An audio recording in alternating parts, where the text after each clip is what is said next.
Doing great. Yeah, I tell you what, we've had 2 good days. You've got basically a brand new quarterback room almost. Like, what's standing out about those guys, and what do you like about them? Well, I tell you what, it's a great room. First off, bringing in 4 new quarterbacks, they have really worked well together. I think they're having a lot of fun together. They're competing with each other. It's a great room. John DiBiaso and the new guys, they've put a lot of time and effort into it. They had great preparation, in the off season for spring practice. Really proud and pleased with the group that we have. The quarterbacks are new, but you do have a lot of returning guys at other positions on offense. Can you see that these guys have been through the offense for a year, that they've got familiarity with the playbook? Is it different this year than it was? Yeah, it's totally different. You know what? Last year at this time, we went through a methodical installation. Install 1, install 2. We felt like we had to get the personality of the run game going early in camp last year. This year, really, we're picking up from the UCLA game. If you take a look at our installation, we probably have 60% of the offense in today. Whether that's the base run game, the base pass game, the systems of no huddle that we use. So the players, I think, have really enjoyed it because we're not holding them back going through methodical installations. We come out here and we play ball. The other thing that I can tell, and all of us can tell as offensive coaches, is that our players know what they're doing. Take a look at the receiver group. Last year at this time, it was a methodical installation. They were learning a new system.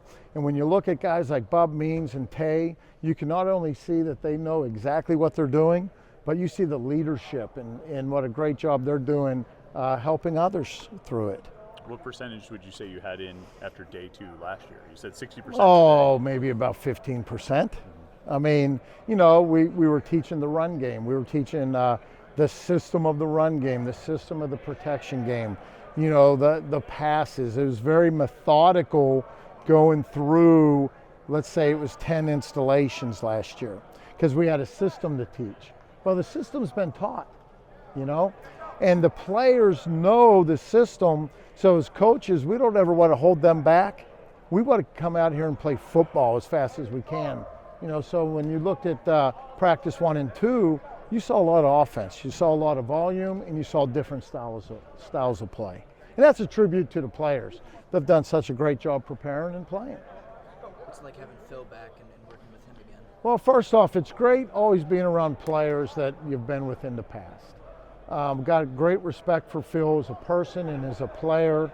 Always happy for guys to come home. Like I got a chance last year to come home, Phil being a Pittsburgh kid. And I'm really proud of the growth and maturity that I've seen in him as a person and as a player. And once again, it's a great room. Those guys are really working well together. They're having fun and they're competing.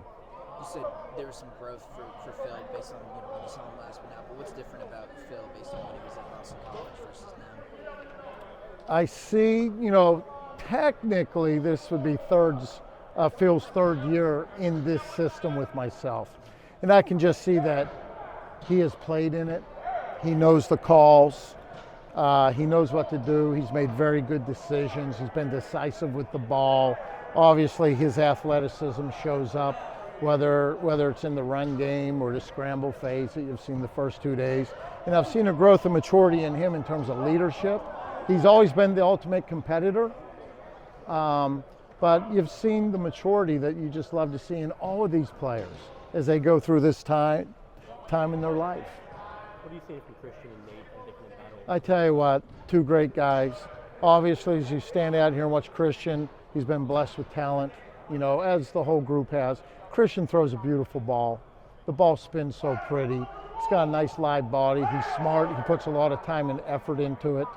Like we said, when Phil came in and Christian came in, they knew that, hey, there would be a competition here, between Phil, Christian, and Nate. And I think those guys have worked well together. They've done a great job out here through 2 practices, and it's a talented group. How was maybe this competition different than last year's competition with Keaton and Nate? Opposed to just dynamic-wise, 3 guys over 2 guys Well, it's different because you got three guys in the mix, truly. You know, last year at this time, Nate wasn't even practicing. We didn't even know who Nate was yet, you know. And you got guys like last year that have won football games before. You know, just like last year when we had Keaton and Nick, you know, they had some experience to them. And we're fortunate enough this year where Phil and Christian, hey, they've won games. Phil's won a lot of games. Christian beat Rutgers up there at Penn State, and Nate beat Western Michigan. You know, we were one of only a few teams last year that won football games with three different quarterbacks. And we got a great group. You had two guys switch positions going from defense to offense, Dorian and Javante. What did you like about their skill sets that made them fit in for that change? Yeah, you know what? They're great kids. They're really good players. The defense liked those guys a lot too. You know, when you look at Dorian Ford, we just loved his measurables to be an offensive lineman.